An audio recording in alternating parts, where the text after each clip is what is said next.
Merhaba arkadaşlar, örgü kanalıma hoş geldiniz. Minik kız bebeklerimiz için kolay ve güzel nakış işlemeli tığ işi ayakkabı yaptım. Bugün bu ayakkabı anlatımını sizlerle paylaşmak istiyorum. Bakın arkadaşlar, ayakkabımız hem çok güzel hem de çok kolay. Bir günde yapabileceğiniz bir ayakkabı modeli. Ayakkabı örgüsüne ilk önce bu ayak tabanını yaparak başlıyoruz. Ben bugün bu ayakkabı anlatımını 3 aylık bir bebek ayak ölçüsüne göre yapıyorum. Ama siz istediğiniz çocuklar için yapabilirsiniz. Daha büyük bebekler için de yapabilirsiniz arkadaşlar. Yeni doğan bebek için yapacaksanız bu başlama zincir sayısını, taban başlama zincir sayısını 1 veya 2 zincir eksik yaparak benimle aynı şekilde yapabilirsiniz. 6 aylık bebek için yapacaksanız da 1 veya 2 zincir fazla yapabilirsiniz. 1 yaş bebek için yapacaksanız 2 veya 3 zincir fazla başlayarak benimle aynı sayıda yapabilirsiniz. 1 yaşından büyük çocuklar için yapacaksanız bu tabanı bir sıra fazla yapmanız daha güzel olacaktır arkadaşlar. Bu dar gelir yoksa. Bu ayakkabı örgüsünde iplik olarak beyaz renkli yapmayı tercih ettim. Siz istediğiniz renkte bu ayakkabıları yapabilirsiniz. Bakın bu şekilde beyaz renkli iplik kullandım. Bu çevresinde ve tabanında da pembe renkli iplik kullandım. Siz istediğiniz renk ve marka iplikleri kullanabilirsiniz. Ben bebek takımı için yaptım. Bu ipliği kullandım arkadaşlar. Tığ olarak 0 numara 2.10 milimetre tığ kullandım. Siz daha büyük numaralı tığ kullanırsanız, mesela 1 numaralı tığ kullanırsanız yaptığınız ayakkabı daha büyük olacaktır. Daha eliniz sıkıysa arkadaşlar, sizin yaptığınız ayakkabı benimle aynı sayıda yaparsanız daha küçük olur. Eliniz sıkı olduğu zaman hem örgüler sert oluyor hem de ölçüsü daha küçük oluyor. Benim elimin sıklığına göre bu büyüklükte bir ayakkabı elde ettim. 2 tane düğme yaptım bakın buraya. Bir buraya, bir buraya diktim. Ayrıca bir düğme iliği yapmadım. Bu yaptığım kordonda trabzanları düğme iliği olarak kullanıyorum. Bakın çıkarık olarak da görelim. Bu şekilde arkadaşlar ayakkabı. Nakış işlemesini de videonun sonunda anlatıyorum arkadaşlar. Bu nakış işlemesini yapmadan sade olarak da kullanabilirsiniz ayakkabıyı. İpliği tığ hazırlayalım. Hep birlikte bu güzel nakış işlemeli ayakkabının örgüsüne başlayalım. Örgü kanalıma abone değilseniz abone olmayı unutmayın lütfen. Örgü kanalıma abone olmak ücretsiz.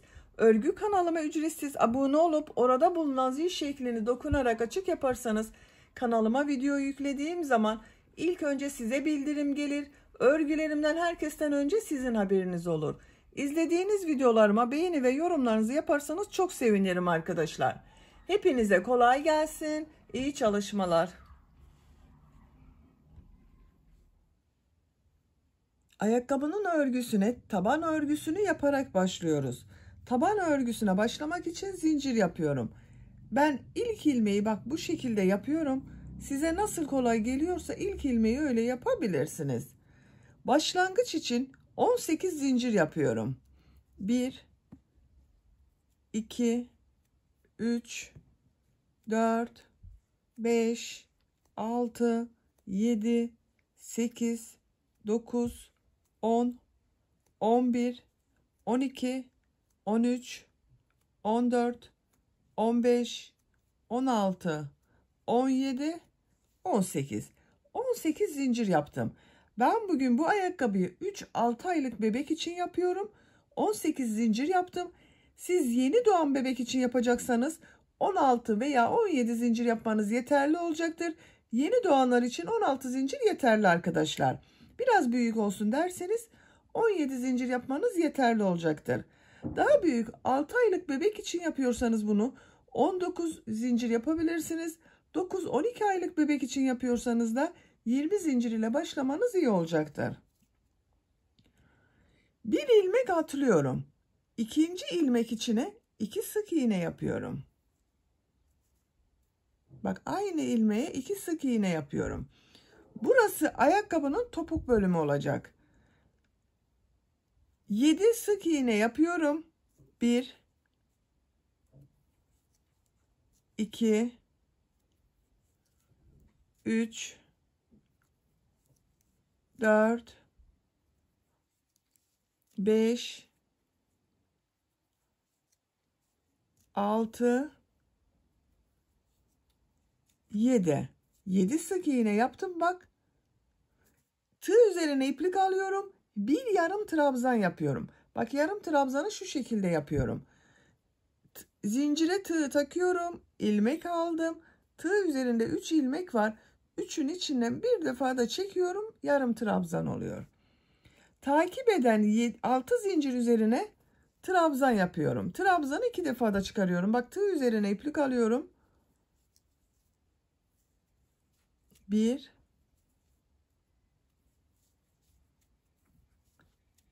2,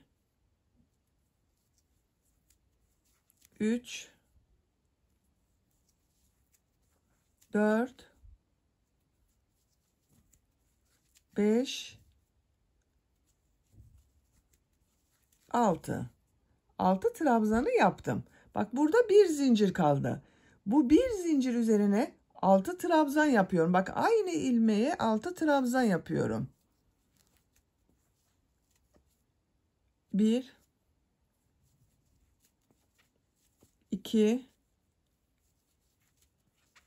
3,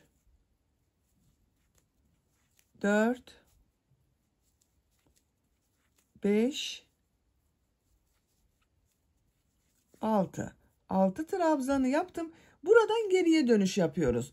Bu bak bir ilmeğe 6 trabzan yaptığım yere kadar ne yaptıysam karşısına aynısını yapıyorum. Bu 6 zincire 6 trabzan yaptım. 6 trabzan yapıyorum bak bu tarafta da tam karşısına gelen ilmeğe. 1,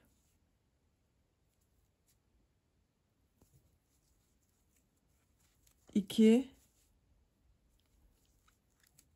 3. Bak ipliği de arada tutuyorum, görünmüyor.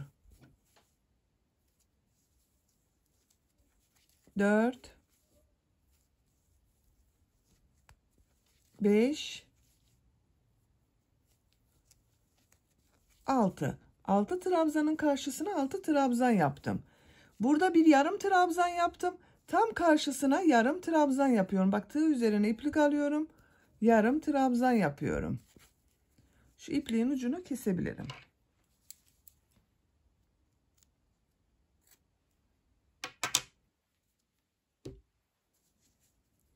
Buraya 7 sık iğne yaptım. Tam karşısına 7 sık iğne yapıyorum. Bak her ilmeğe bir sık iğne yapıyorum. 1, 2, 3, 4, 5, 6, 7. 7 sık iğneyi yaptım. Sıra başında bir ilmeğe 2 sık iğne yaptım. Karşısına da bak 2 sık iğne yapıyorum. Aynı ilmeğe 2 sık iğne yapıyorum. Bu son ilmek ile bak burada yaptığım ilk ilmeği ilmek kaydırma yaparak sırayı birleştiriyorum. Bakın arkadaşlar ilk sırasını tamamladık. Görüntüsü böyle oldu. İkinci sıradayız. 2 zincir yapıyorum. Burada yaptığım bak 2 sık iğnenin üzerine ikişer defa trabzan yapıyorum. Tığ üzerine iplik alıyorum. İlk ilmek üzerine 2 trabzan yapıyorum. 1, 2, ikinci ilmek üzerine de 2 trabzan yapıyorum. 1, 2. Bak. 2 ilmek üzerine 2 trabzan yaptım. Takip eden ilmekler üzerine trabzan yaparak devam ediyorum. Burada bir ilmeği 6 trabzan yaptım. Buraya kadar trabzan yapıyorum. 1, 2,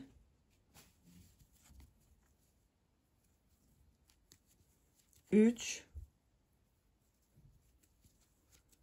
4, 5,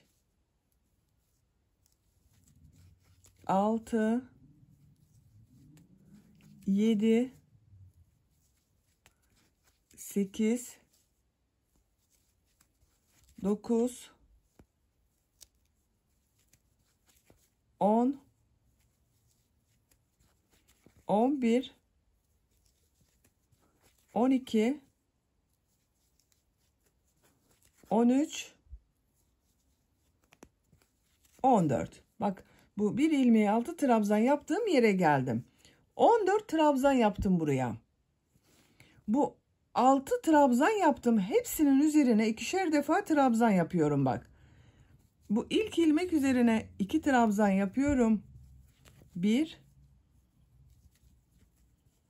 2. Diğer ilmeklere de ikişer defa trabzan yapıyorum.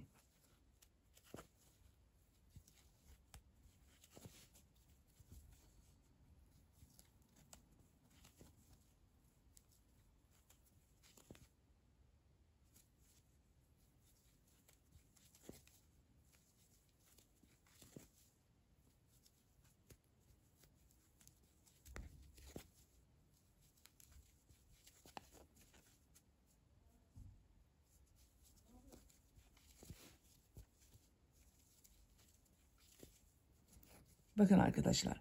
6 trabzanın üzerine ikişer defa trabzan yaptım. Bak 1, 2, 3, 4, 5, 6 çift trabzan oldu. Burada da bir yuvarlak görüntü elde ettik bakın. Burası ayakkabının ön bölümü olacak. Diğer ilmeklere trabzan yaparak devam ediyorum. Bak burada 14 trabzan yaptım. Buraya da 14 trabzan yapıyorum. 14 trabzan yaparak bu 2 ilmek kalasıya kadar devam edelim. 14 trabzanı yaptım. Bak burada 2 ilmek kaldı. Bu 2 ilmek üzerine ikişer defa trabzan yapıyorum.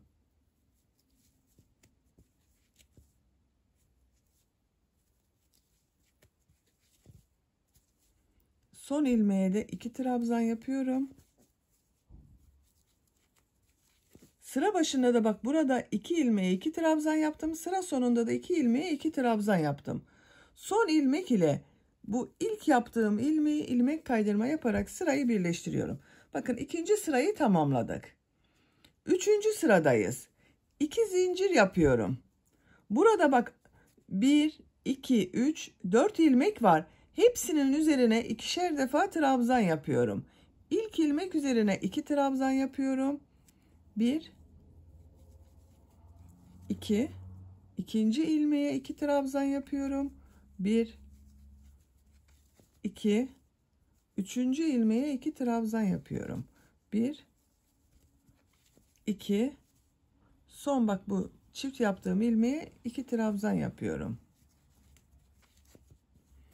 1, 2, 3, 4 ilmek üzerine ikişer defa trabzan yaptım.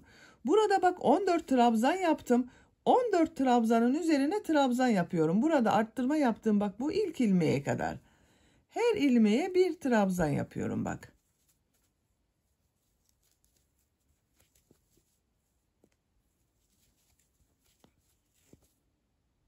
14 trabzanı yapalım. 14 trabzanı yaptım. Bak burada arttırma yaptığım trabzanlara geldim arkadaşlar. Burada 12 trabzan vardı. Bu ilk bak ilmek üzerine 2 trabzan yapıyorum. 1, 2, bak aynı ilmeğe 2 trabzan yaptım. Bu ilmeğe 1 trabzan yapıyorum. Takip eden 8 ilmek üzerine ikişer defa trabzan yapıyorum.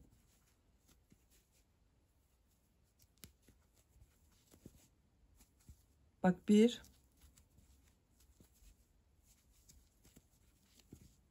2,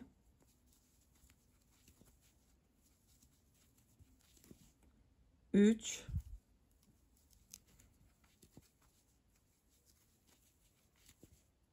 4,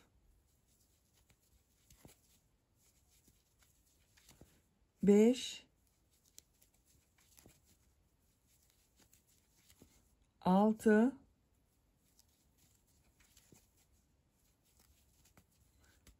7, 8. Bak 8 çift trabzan yaptık arkadaşlar. ilk başta bir ilmeğe 2 trabzan yaptım. İkinci ilmeğe 1 trabzan yaptım. 1, 2, 3, 4, 5, 6, 7, 8 ilmeğe de çift trabzan yaptım. Bak ikişer trabzan yaptım. Bu ilmek üzerine bir trabzan yapıyorum. Bak bu son arttırma trabzanın üzerine 2 trabzan yapıyorum. 1, 2. Bak yuvarlak bölüm devam ediyor. 14 ilmek üzerine trabzan yapıyorum. Bak artık birer defa trabzan yapıyorum. 14 trabzanı yapalım. 14 trabzanı yaptım. Bak bu topuk bölümünde arttırma yaptığım ilmeklere geldim. 4 ilmek üzerine bak 1, 2, 3, 4. İkişer defa trabzan yapıyorum. 1,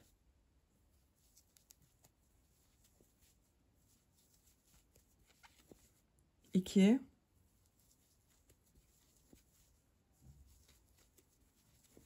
3, 4. 4 ilmek üzerine ikişer trabzan yaptım. Son ilmek ile bak burada 2 zincir yaptıktan sonra burada oluşan ilmeği ilmek kaydırması yaparak birleştiriyorum. 3. sırayı da tamamladık. Bakın arkadaşlar. Bu şekilde oldu. Bunun çevresinden bir sıra sık iğne yapıyorum ben. Arttırma yapmıyorum. Her ilmeğe bir sık iğne yapıyorum. 4. sıradayım. Bir zincir yapıyorum. İlk ilmek üzerine sık iğne yapıyorum. Diğer ilmekleri de sık iğne yaparak devam ediyorum.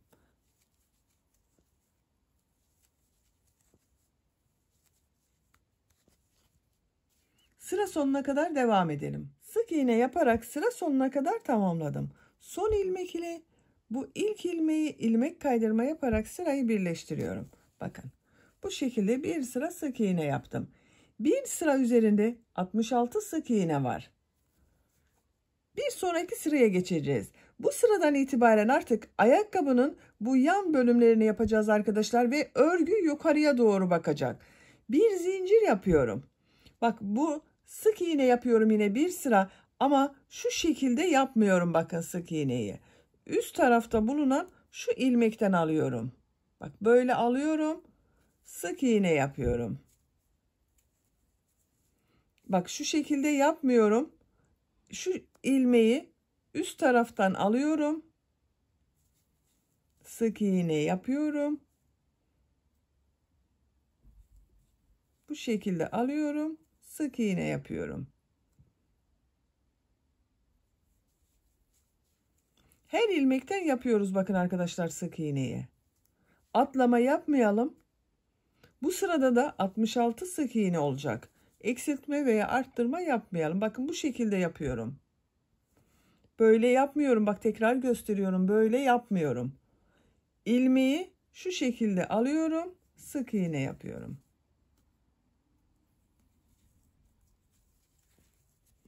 Bak örgü yukarıya doğru bakıyor artık.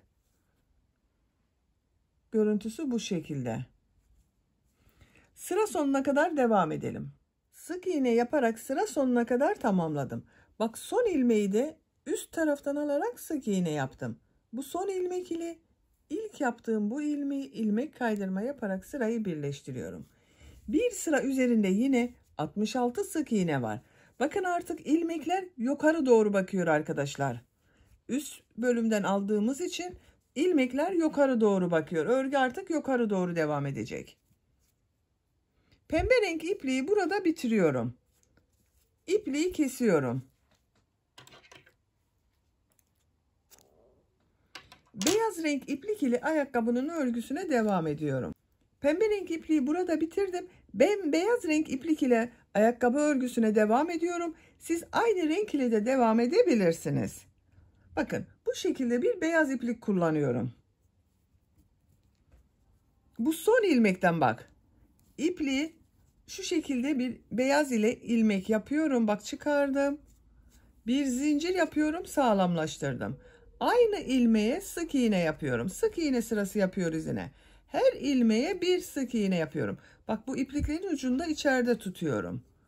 Bu şekilde Her ilmeğe bir sık iğne yapıyoruz. Sık iğne yaparak sıra sonuna kadar devam edelim. Sıra sonuna kadar tamamladım. Son ilmek ile ilk ilmeği ilmek kaydırma yaparak birleştiriyorum. Beyaz renk iplik ile de bir sıra sık iğne yaptım. Bu bir sıra üzerinde 66 sık iğne var. Üçüncü sıradayız. Bir zincir yapıyorum. Yine sık iğne sırası yapıyorum. Bak, ilk ilmeğe sık iğne yapıyorum.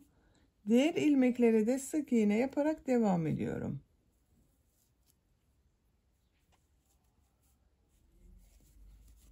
Sıra sonuna kadar devam edelim. İlmek kaydırma yapalım, birleştirelim. Bir sonraki sırada yine sık iğne yapalım. Bu şekilde ayakkabının örgüsü devam edecek arkadaşlar. Ben bugün bu ayakkabının örgüsünü 4 sıra yapıyorum. Beyaz renk iplik ile 4 sıra sık iğne yapalım, gelelim. Ayakkabının örgüsünü beyaz renk iplik ile 4 sıra sık iğne yaptım. Sayıyorum.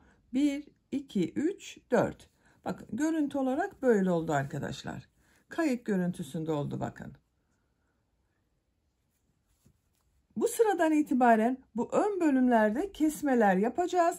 Ayakkabının şeklini vereceğiz. Onun için işaret yapıyorum. Ön bölümde kesme yapacağım yerleri işaretliyorum. Bu bir sıra üzerinde 66 sık iğne var. Sizin bebeğinizin ayağı tombulsa arkadaşlar, bir sıra daha sık iğne yaparsanız daha güzel olacaktır. 4 değil de bunu 5 sıra sık iğne yaparsanız tombul ayaklı bebekler için güzel olacaktır. Bak, şu şekilde katlıyorum. Altı, bak, zincir yaptığım yeri düz yapıyorum. Şu şekilde katlıyorum. Ön bölümden sayıyorum. 2, 4, 6, 8, 10, 12, 14. 14.'ye işaret yapıyorum. Tekrar sayıyorum. 2, 4, 6, 8, 10, 12, 14. Diğer taraftan da bak, 14 ilmek işaretliyorum.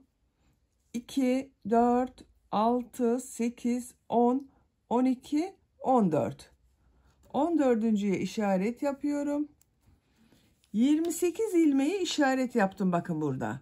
Buralarda kesme yapacağız. 66 sık iğne vardı. 19 sık iğne burada, 19 sık iğne de burada var. 19 sık iğne yapmıyorum. Bu başlangıçtan itibaren 10 sık iğneyi sayıyorum, bak. 1, 2, 3, 4, 5, 6, 7, 8, 9, 10. Bu 10.'ya işaret yapıyorum. İşaret iğneleriniz yoksa bak, şu şekilde iplik ile de işaret yapabilirsiniz.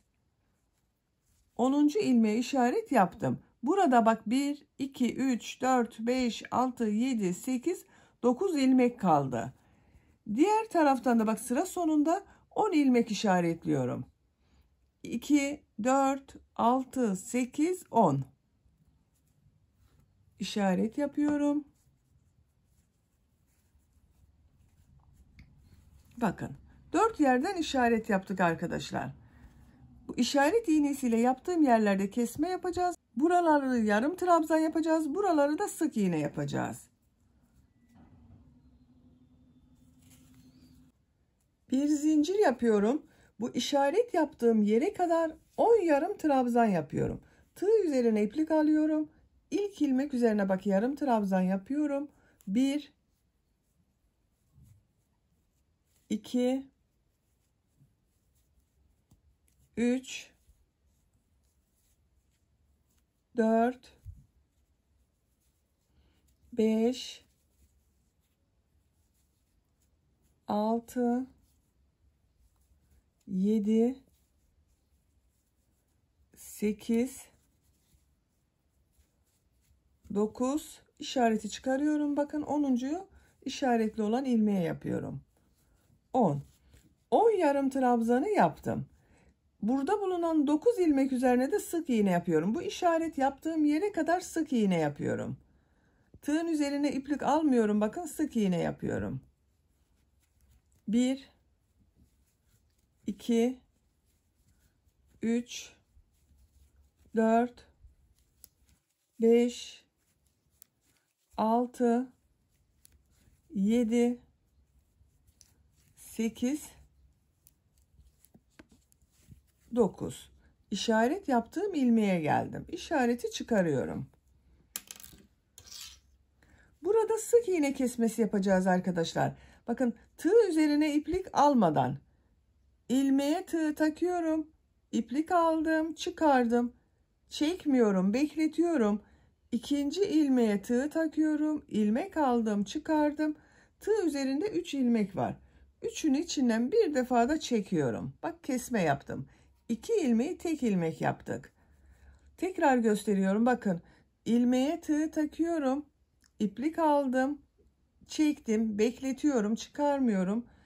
İkinci ilmeğe tığ taktım, iplik aldım. Bak, tığ üzerinde 3 ilmek oldu. Üçün içinden bir defa da çekiyorum. Kesme yaptım. 2 ilmeği tek ilmek yaptım. Bu şekilde 14 kesme yapıyoruz. 2 oldu bak. 3, 4, 5, 6, 7, 8, 9, 10,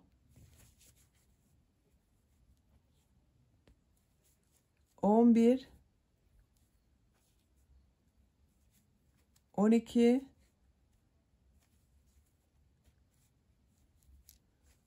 13. Bak, 14.'yü burada bir ilmek kaldı. İşaret yaptığım ilmekle birlikte yapıyorum. İşareti çıkarıyorum. 14. kesmeyi de yaptım. Bak, burada 14 kesme yaptık. Burası topladı bakın arkadaşlar. 9 ilmeğe sık iğne yapıyorum.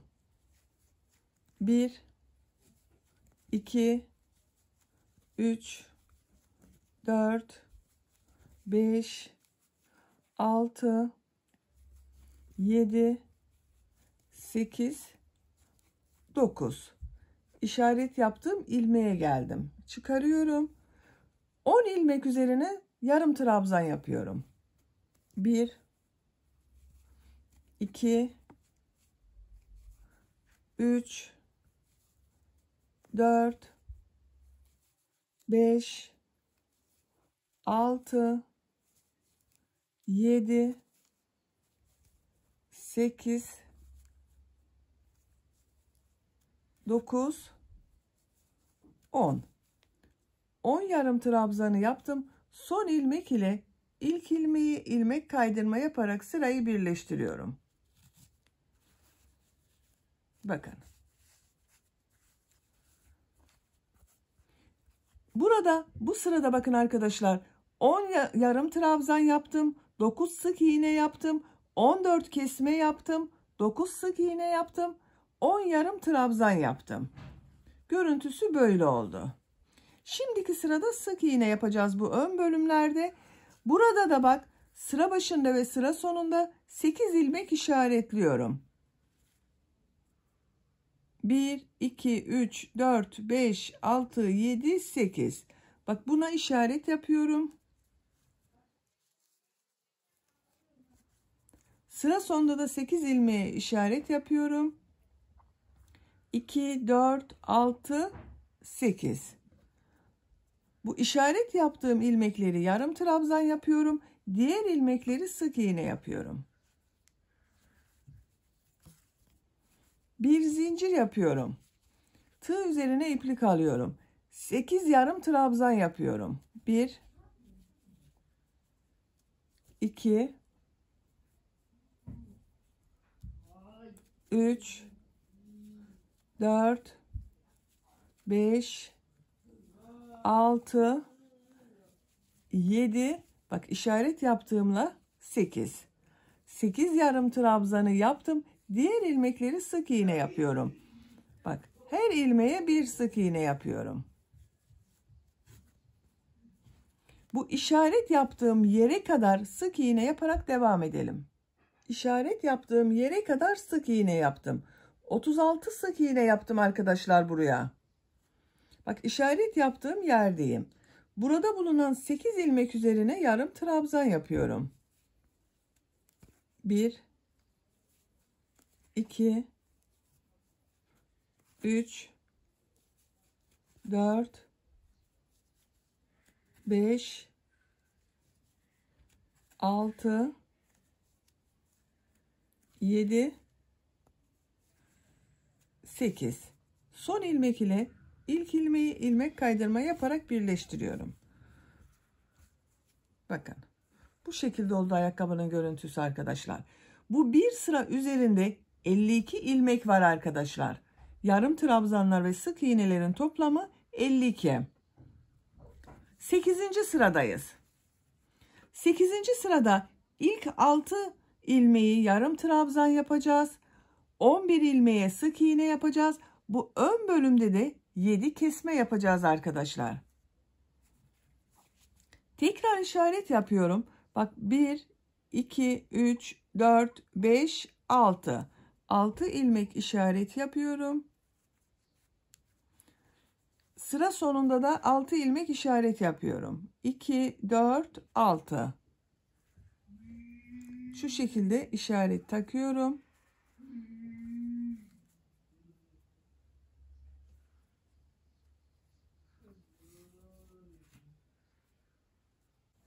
Bir zincir yapıyorum. Tığ üzerine iplik alıyorum. 6 yarım trabzan yapıyorum. 1 2 3 4 5, bak işaretle 6 oluyor.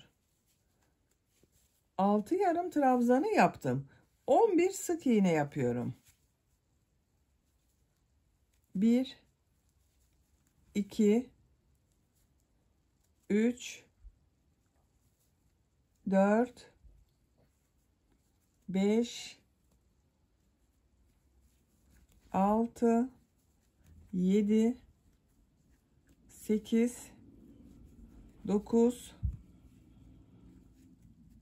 10 11. Bu ön bölümde trabzan kesmesi yapacağız arkadaşlar. Trabzan kesmesine denk gelmesi için bak bu sık iğne kısa, trabzanlar uzun olacağından buraya bir yarım trabzan yapıyorum. Bir trabzan yapıyorum. Arada dengeyi sağlıyoruz. Bak köprü görevi yaptık bunu. Buraya 7 trabzan kesmesi yapacağız. Bak trabzan kesmesini şu şekilde yapıyorum. Tığ üzerine iplik alıyorum. İlmeğe tığ taktım. İlmek aldım. İplik alıyorum. 2 ilmekten çıkardım. Tığ üzerinde 2 ilmek var. Tekrar tığ üzerine iplik alıyorum. İlmekten iplik aldım. 2 ilmekten çektim. Tığ üzerinde 3 ilmek var. Hepsinin içinden bir defa da çekiyorum. Bak 2 ilmek tek ilmek oldu. 7 kesme yapacağız arkadaşlar. Trabzan kesmesi yapıyorum. Bak tığ üzerine iplik alıyorum. Elimi takip ederseniz daha iyi anlaşılır. Yavaş yapıyorum.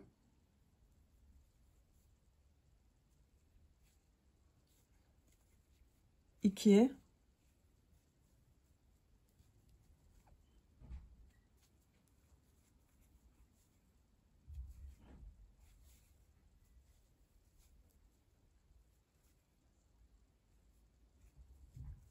Üç.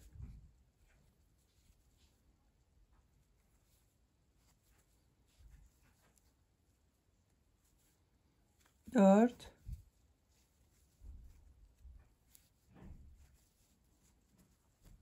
5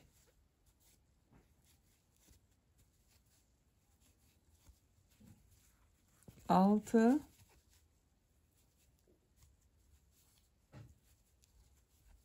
7.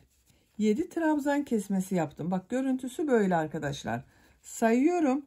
1 2 3 4 5 6 7. Burada yaptığım gibi bak bir yarım trabzan bir trabzan yaptım. Bu kesmelerden sonra bir trabzan yapıyorum. Bir yarım trabzan yapıyorum. 11 ilmeğe sık iğne yapıyorum. 1 2 3 4 5 6 7 8 9 10 11. Bak işaret yaptığım ilmeğe geldim. Çıkarıyorum. 6 yarım trabzan yapıyorum. 1 2 3 4 5 6. Son ilmek ile ilk ilmeği ilmek kaydırma yaparak birleştiriyorum. Bakın arkadaşlar. Ayakkabının görüntüsü böyle oldu. Bir zincir yapıyorum. Sık iğne sırası yapıyoruz. Bak bu ilk ilmek üzerine sık iğne yapıyorum. Diğer ilmekleri de sık iğne yaparak devam ediyorum. Her ilmeğe bir sık iğne yapıyorum.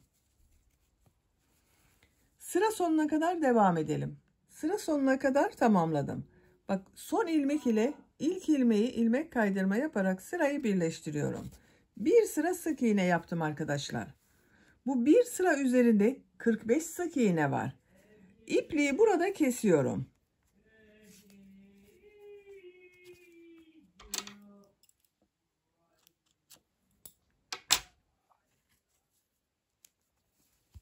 Bakın.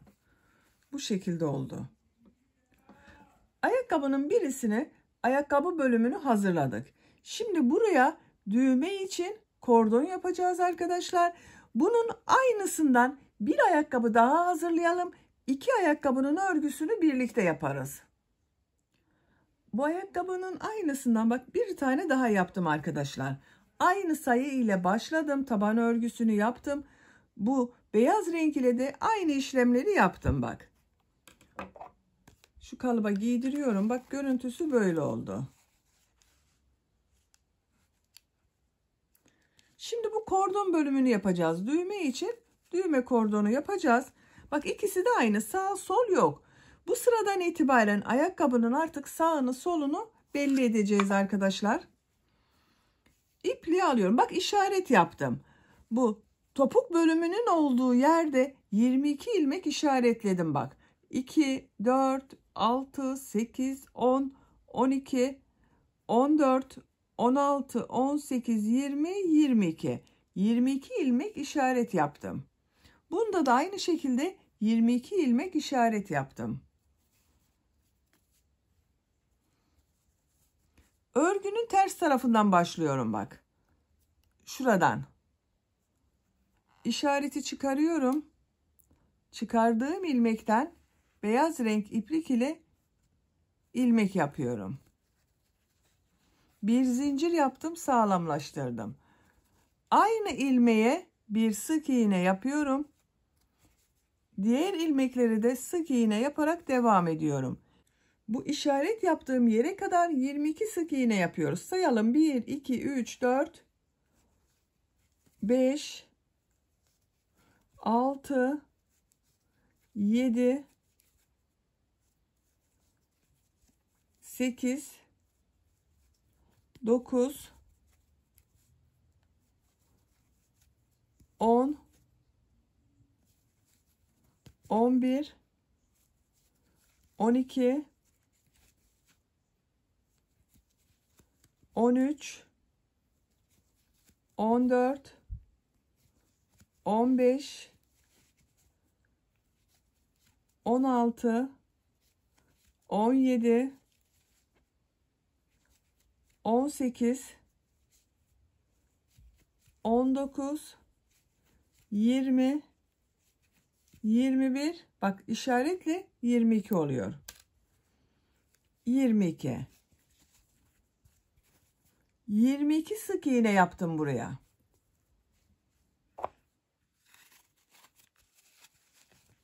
Bakın ayakta görüntüsü böyle olacak arkadaşlar.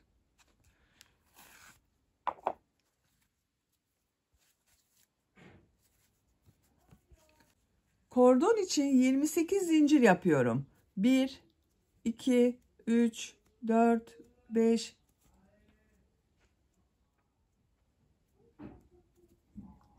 28 zinciri yaptım.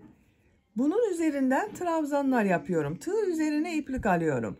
3 ilmek atlıyorum. 1, 2, 3. Dördüncü ilmeğe trabzan yapıyorum. Çok sıkı yapmıyorum trabzanlar arkadaşlar. Diğer ilmeklere de trabzan yapıyorum. 24 trabzan yapıyoruz.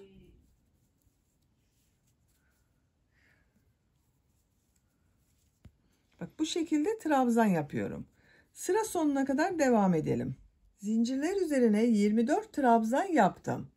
Trabzanlara devam ediyorum. Bak bu sık iğnelerin üzerinde de trabzan yapmaya devam ediyorum. 22 sık iğne vardı. Üzerlerine trabzan yapıyorum. Bu sıra sonuna kadar devam edelim.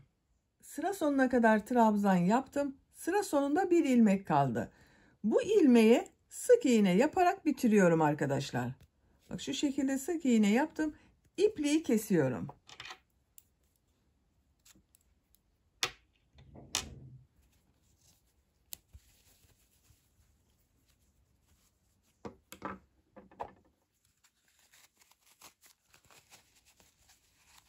Bak buraya düğme dikeceğiz.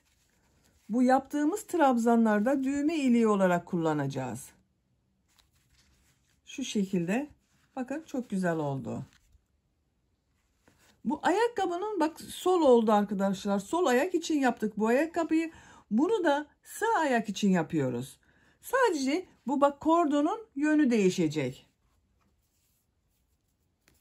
Aynı şekilde başlıyorum sık iğneyi. Bak örgünün ters tarafından bu işaret yaptığım ilmekten beyaz renk ile ilmek yapıyorum. Bir sık iğne yapıyorum. Sık iğne yapıyorum. 22 sık iğne yapıyorum. İşaret yaptığım yere kadar 22 sık iğne yapalım. İşaret yaptığım yere kadar sık iğneyi yaptım. Bu işaretli yere de sık iğne yapıyorum. 22 sık iğne yaptım arkadaşlar, bakın buraya. Bunda da 22 sık iğne yaptık. Daha sonra bak bu kordon bölümünü yaptık. Buradan zincir yapmıştık bunda. Bu sağ ayak olduğu için bunu kordonunu bak buraya yapacağız. Bir zincir yapıyorum. Örgüyü çeviriyorum. Tığ üzerine iplik alıyorum. Bak bu ilmeğe değil, yanında bulunan ilmeğe trabzan yapıyorum. Diğer ilmeklere de trabzan yaparak devam ediyorum.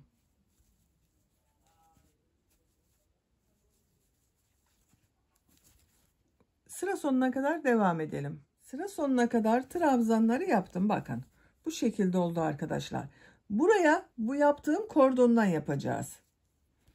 Bunda 28 zincir yaptım. Üzerine 24 trabzan yaptım. Burada da aynısını yapıyorum. 28 zincir yapıyorum bak. 28 zinciri yapalım. 28 zinciri yaptım. Tığ üzerine iplik alıyorum. 3 ilmek atlıyorum. 1, 2, 3, 4. ilmeğe trabzan yapıyorum. 24 trabzan yapıyorum. Zincirler üzerine her ilmeğe birer defa bak.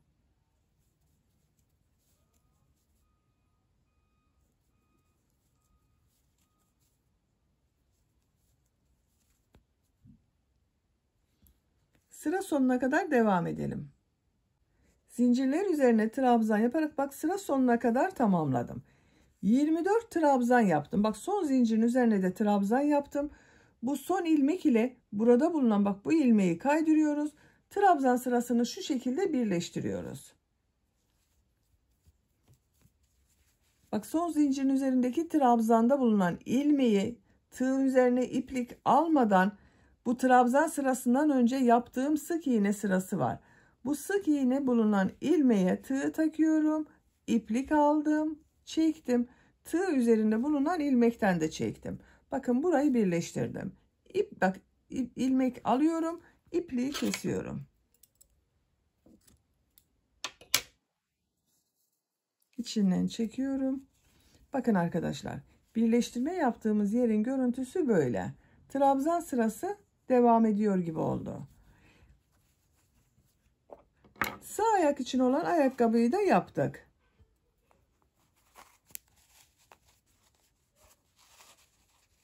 Bakın. Gördüğünüz gibi sağ ve sol ayak için olan ayakkabıları yaptık.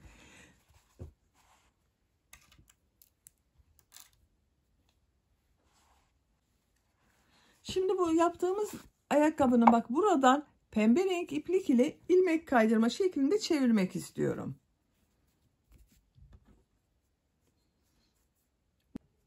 Şu ilmekten bakın arkadaşlar, tığ takıyorum. Buradan bir ilmek yapıyorum. Bir zincir yapıyorum, sağlamlaştırdım. İlmek kaydırma yapacağız. Bak şu ilmeğe tığ takıyorum. İplik aldım, çektim. Tığ üzerinde bulunan ilmekten de çekiyorum. Bak şu şekilde batıyorum. İlmeğe tığ taktım, ilmek aldım, çektim. Bak ilmeğe şu şekilde yapıyorum. İlmek alıyorum, çekiyorum. İlmek kaydırma yapıyoruz. Çok sıkı yapmayalım bu ilmek kaydırmaları da. Çekme yapar yoksa. Bak.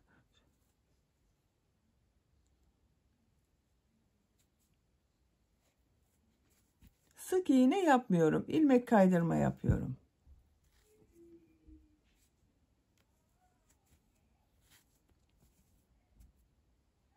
Bak yan tarafından pembe renk iplik ile ilmek kaydırma yapıyoruz arkadaşlar.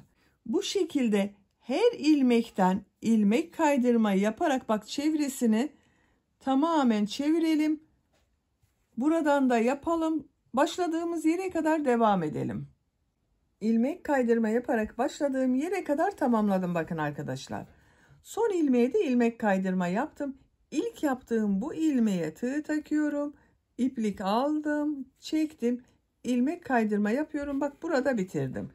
İpliği burada kesiyorum. İlmeğin içinden bak çektim. Ters taraftan tığ takıyorum. Bu ilmeği bak diğer tarafa alıyorum ipliğe ucunu. Bakın birleştirme yaptığımız yerin görüntüsü böyle oldu.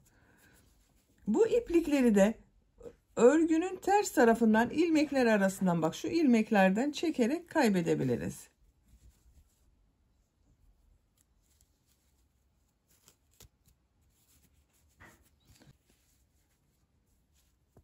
Şimdi diğerini de aynı şekilde yapacağız.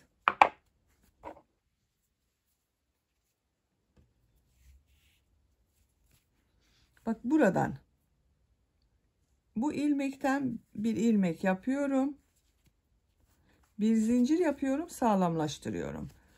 Bak bu sefer bu tarafa doğru gidiyoruz arkadaşlar. Diğerinde buradan başladık. Bu şekilde devam ettik. Burada ilk önce bu ön bölümde bulunan ilmekleri yapıyoruz. İlk ilmeğe tığ takıyorum. İlmek kaydırma yapıyorum. İkinci ilmeğe tığ takıyorum. İlmek kaydırma yapıyorum.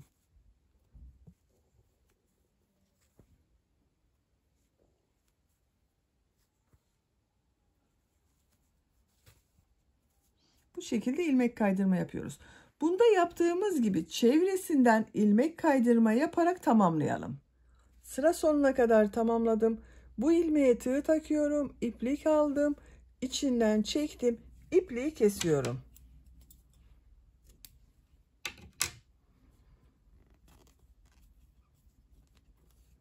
Bakın bu şekilde kestim. Buradan bakın tığ takıyorum. İpliği içeriye çekiyorum bakın. İç bölüme çektim. Bakın arkadaşlar buranın görüntüsü böyle oldu. Bu ipliği de bu pembe renk iplikler arasından geçirerek kaybediyorum. Bakın yavaş yavaş geçirebilirsiniz. Görüntüsü böyle oldu arkadaşlar. Bu şekilde oldu. Şimdi bu ayak tabanı çevresinde de daha güzel görünsün diye bakın bu şekilde bir model yapıyorum. Buradan iplik bağlıyorum. Bu birleştirme yaptığımız, ilmek kaydırma yaparak yaptığımız yer arkadaşlar. Buradan ilmek yapıyorum.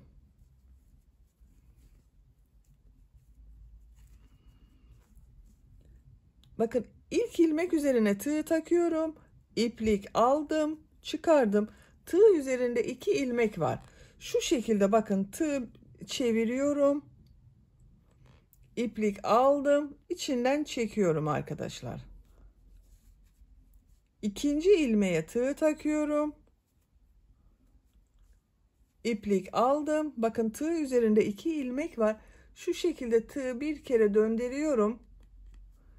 İplik aldım, içinden çekiyorum. Bakın ilmeğe tığ takıyorum. İplik aldım. Şu şekilde döndürüyorum.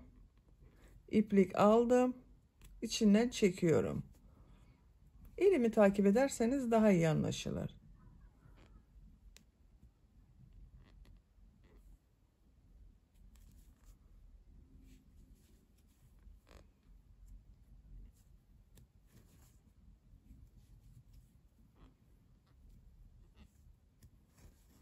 Bakın bu şekilde görüntü elde ediyoruz. Sıra sonuna kadar devam edelim. Sıra sonuna kadar tamamladım arkadaşlar. Bakın bu ilk yaptığım ilmek ile ilmek kaydırma yapıyorum. İpliği kesiyorum.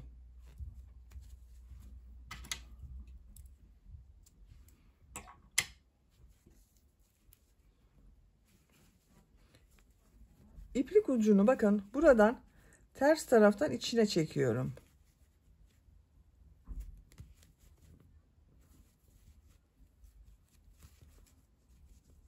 Bakın taban görüntüsü böyle oldu. Bakın tırtıklı bir görüntü elde ettik burada.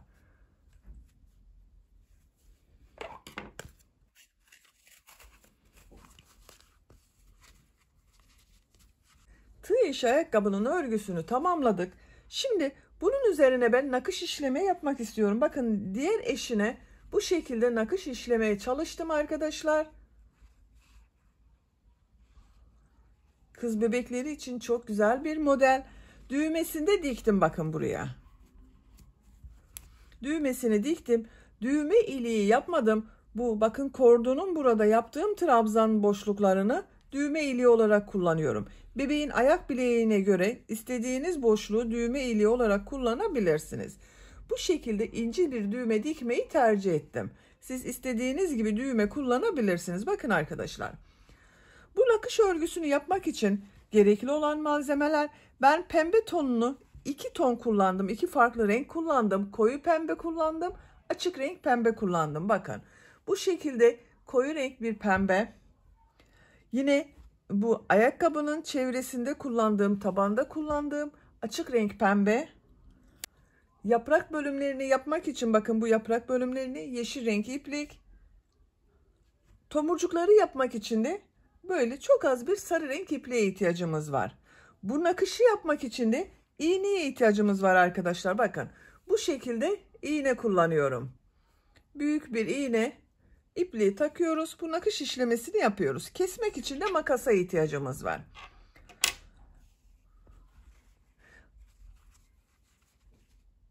Bakın bu ayakkabıyı alıyorum elime. Nakışı buna yapacağız. Aynı bunu gibi olacak arkadaşlar. Bakın iğneye koyu renk pembe iplik taktım. İlk önce bu çiçeğini yapıyorum. Şu şekilde bakın örgünün ters tarafından, buradan orta bölümden ipliği takıyorum. Şu ucuna şu şekilde bir düğüm atıyorum bakın.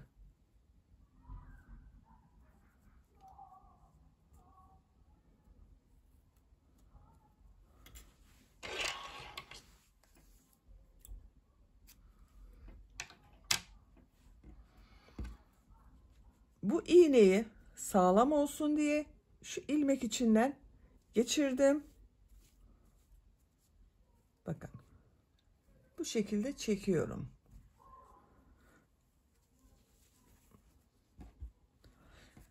Çiçeğe nereden başlayacağıma bakıyorum. Ayakkabıyı bakın şu şekilde katladım. Ortayı buluyorum. Bakın model de sayabilirsiniz. Burada 1, 2, 3, 4, 5, 6, 7 kesme yaptım ortada. 3 bu tarafta, 3 bu tarafta bırakabilirsiniz arkadaşlar.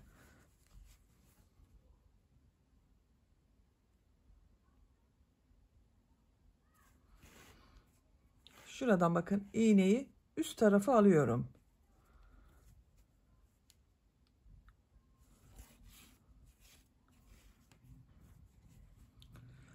Yerde yapmam gerekiyor arkadaşlar. Yukarıda tutarsam yapması zor oluyor. Bakın iğneyi şu şekilde tutuyorum.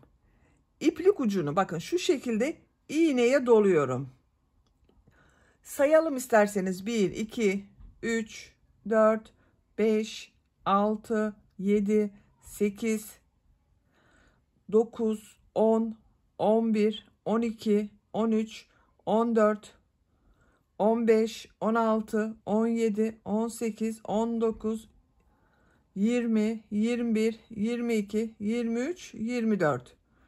24 defa doladım arkadaşlar. Çok sıkı dolamazsanız daha güzel olur. Bakın iğnenin içinde hareket etmesi lazım iğnenin. Şu şekilde iğneyi yavaş çekiyorum. Bakın burası bu şekilde görünüyor. Çok yavaş çekiyorum arkadaşlar iğneyi. Hızlı çekerseniz burası kayar. Kayma yapar. Bakın şu şekilde çekiyorum.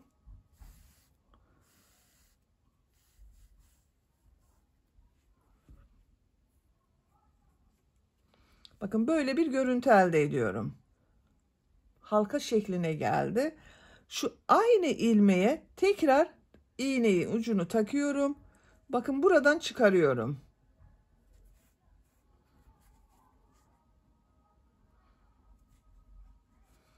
Çektim. Bakın bu yaptığım halkanın şu boşluğa takıyorum iğnenin ucunu. Çekiyorum. Aynı yere tekrar bakın iğneyi takıyorum. Çekiyorum. Tam ortadan denk gelmesine dikkat edin arkadaşlar. Bakın yarısı bu tarafta, yarısı bu tarafta kalacak. Şu şekilde bakın. İlk yaprağını yaptık çiçeğin. İğnenin ucunu orta noktaya tekrar takıyorum.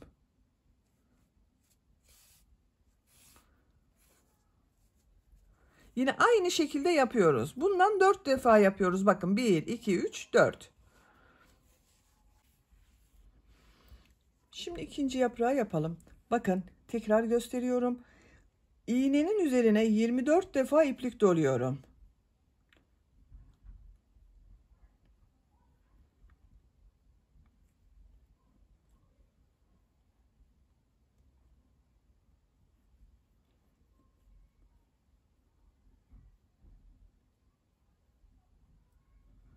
Bakın 24 defa iplik doladım. Yavaş çekiyorum.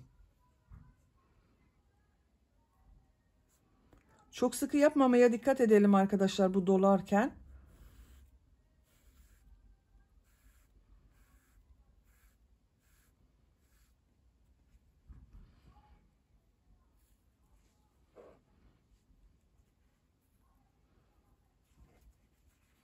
Bakın. Aynı ilmeğe iğneyi takıyorum. Şuradan çıkarıyorum bakın. Çektim.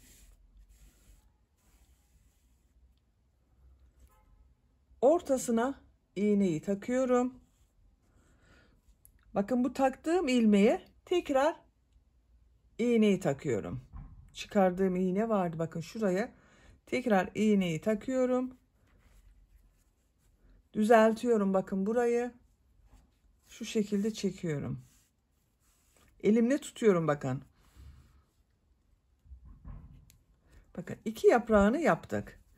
Ortadan tekrar iğne ucunu çıkarıyorum.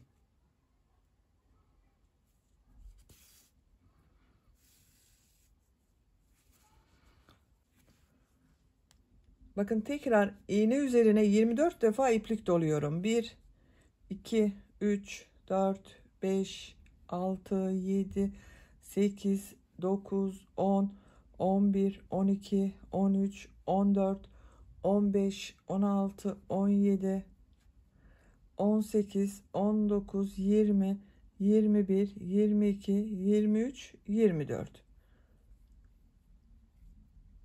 Yavaş çekiyorum.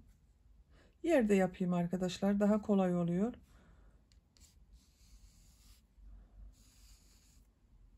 Bakın burayı tutuyorum şu şekilde elimle.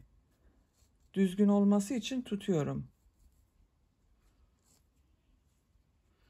Şu ortada bulunan aynı ilmeğe tekrar iğneyi takıyorum. Bakın ileriden çıkartıyorum. Bakın şu şekilde ileriye taktım. 1, 2, 3 ilmek atladım bakın. İğneyi çekiyorum.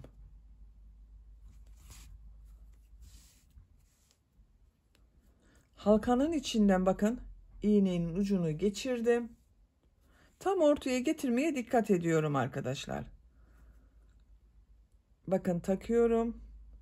Bu bakın ilmeğe iğneyi taktım. Ters taraftan çekiyorum. Bakın elimle düzeltiyorum burayı. Bakın 3. yaprağını yaptık. Ortadan tekrar iğne ucunu yukarıya alıyorum. Tekrar 24 defa iplik doluyorum. Bakın yere bıraktım, daha kolay. 1, 2, 3, 4, 5, 6, 7, 8, 9, 10, 11, 12, 13, 14, 15, 16, 17, 18, 19, 20, 21, 22, 23, 24. Bakın yavaş çekiyorum arkadaşlar.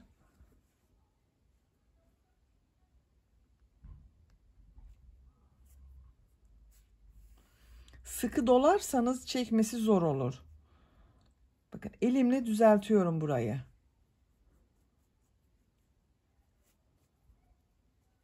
Aynı ilmeğe tekrar iğne ucunu takıyorum. Bakın şöyle göstereyim.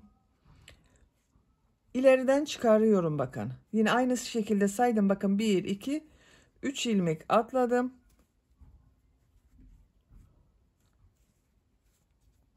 İğne ucunu çekiyorum.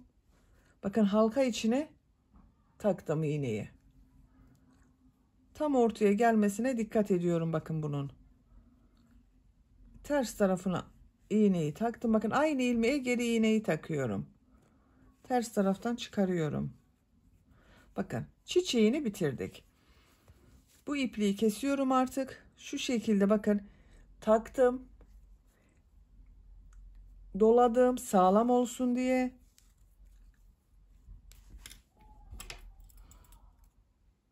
İpliği kesiyorum.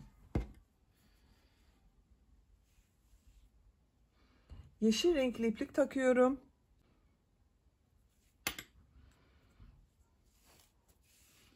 Bunun da ucuna şu şekilde bakın düğüm yaptım. Örgünün ters tarafından şu şekilde takıyorum.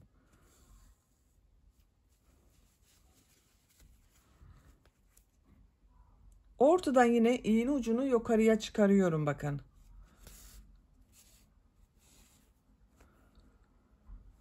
Elimle bakın şu şekilde tutuyorum. Aynı ilmeğe tekrar iğneyi taktım. İğneyi bakın bu şekilde çekiyorum. Bakın halka yaptım. Şöyle arkadaşlar bu şekilde tutuyoruz.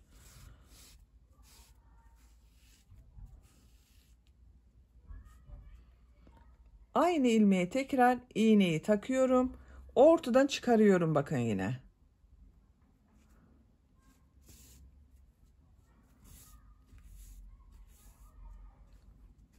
Aynı ilmeğe iğneyi ucunu takıyorum. Bakın halkada kalacak arkadaşlar iğnenin ucu. Bakın şu şekilde. Görüntüsü böyle. Aynı ilmeğe tekrar iğneyi takıyorum.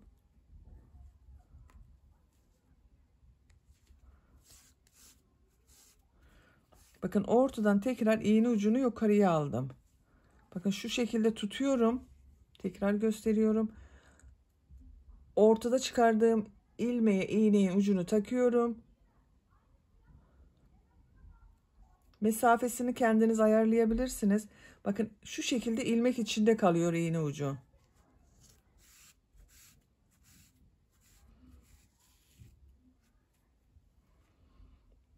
Aynı ilmeği tekrar iğneyi takıyorum. Ortadan çıkarıyorum.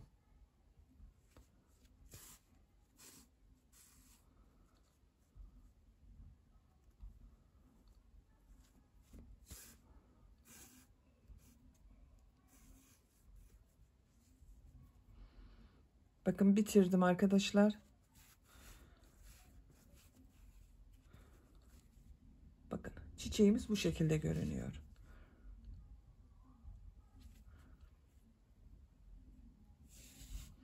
Yeşil renkli ipliği kesiyorum.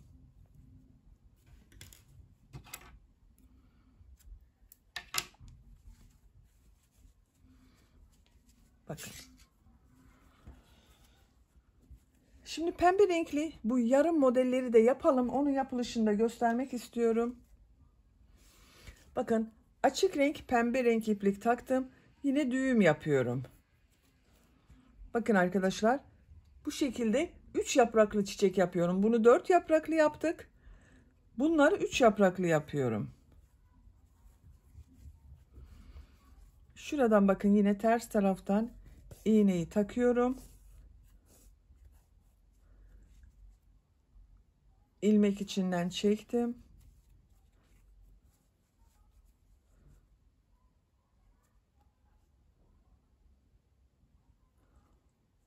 Şurada iğneyi ucunu çekiyorum arkadaşlar. Mesafeyi kendinize göre ayarlayabilirsiniz.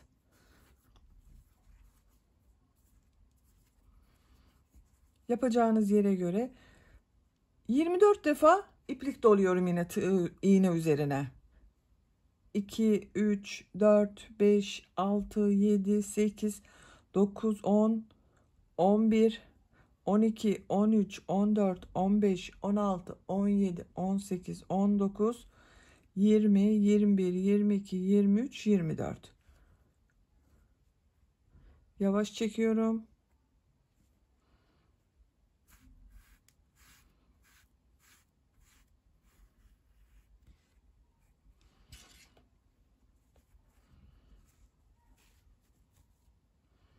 Bakın bu şekilde arkadaşlar.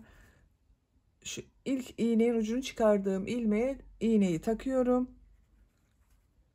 Bakın 1, 2, 3, 4 ilmek saydım. Çıkarıyorum.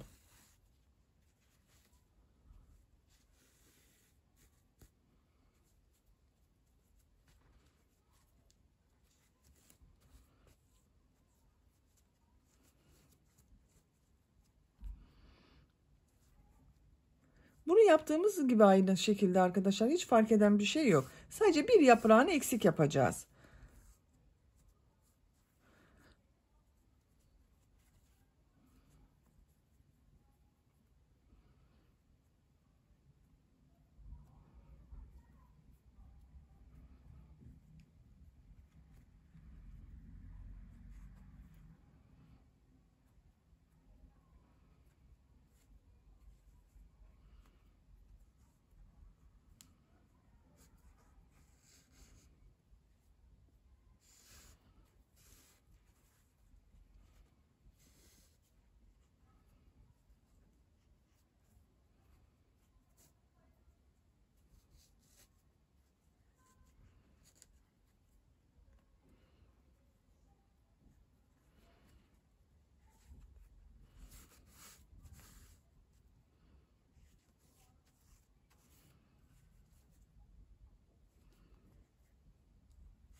Bu yarım modeli de yaptık.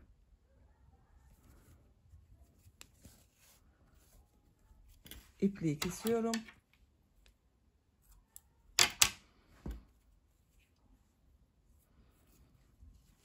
Diğer yarım modele başlıyorum bu taraftan.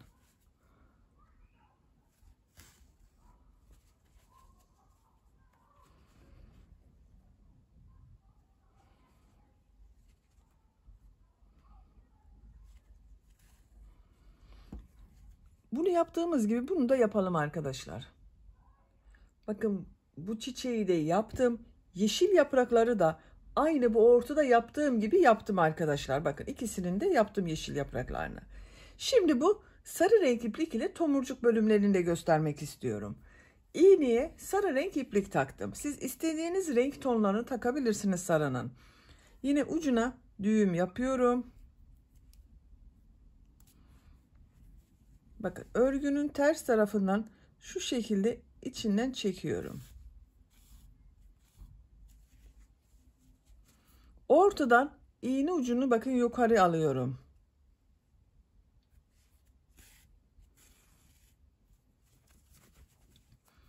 Yine tığ iğne üzerine iplik dolayacağız arkadaşlar. Bakın şu şekilde iplik doluyorum. Fazla dolamıyorum. 9 veya 10 defa yeterli. Bakın 2, 3, 4, 5, 6, 7, 8, 9, 10. 10 defa iplik doladım. Yavaş çekiyorum.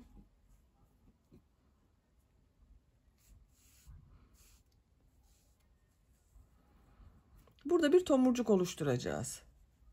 Bakın. Aynı ilmeğe tekrar iğnenin ucunu takıyorum.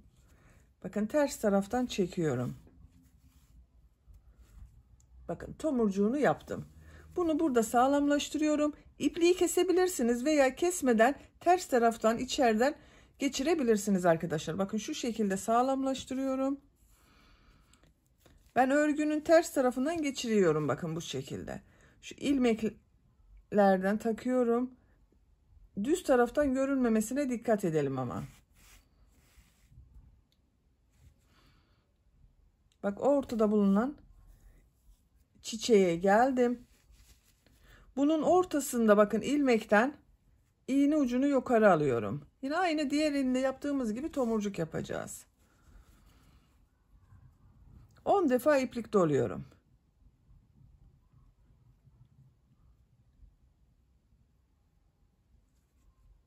Elimle bakın bu şekilde tutuyorum.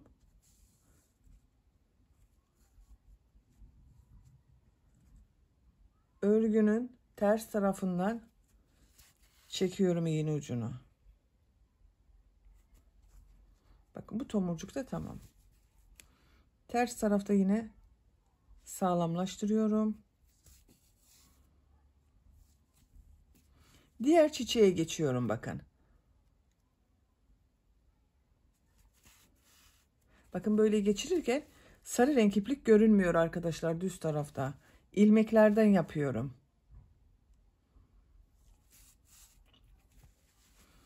Bakın tekrar tomurcuğu gösteriyorum. Ortada bulunan ilmekten iğne ucunu çekiyorum. İğne üzerine 10 defa iplik doluyorum. Siz biraz küçük olsun derseniz 8-9 defada dolayabilirsiniz. 5, 6, 7, 8, 9, 10. Şöyle bakın düzeltiyorum, çekiyorum.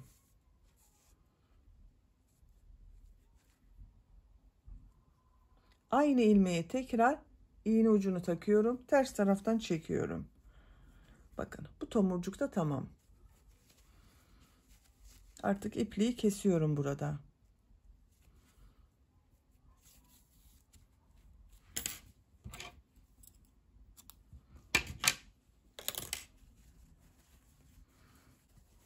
Bakın arkadaşlar çiçek süslemesi çok güzel oldu. Bunun da düğmesini dikebiliriz. Aynı bunu yaptığım gibi. Ayakta duruşu bakın bu şekilde.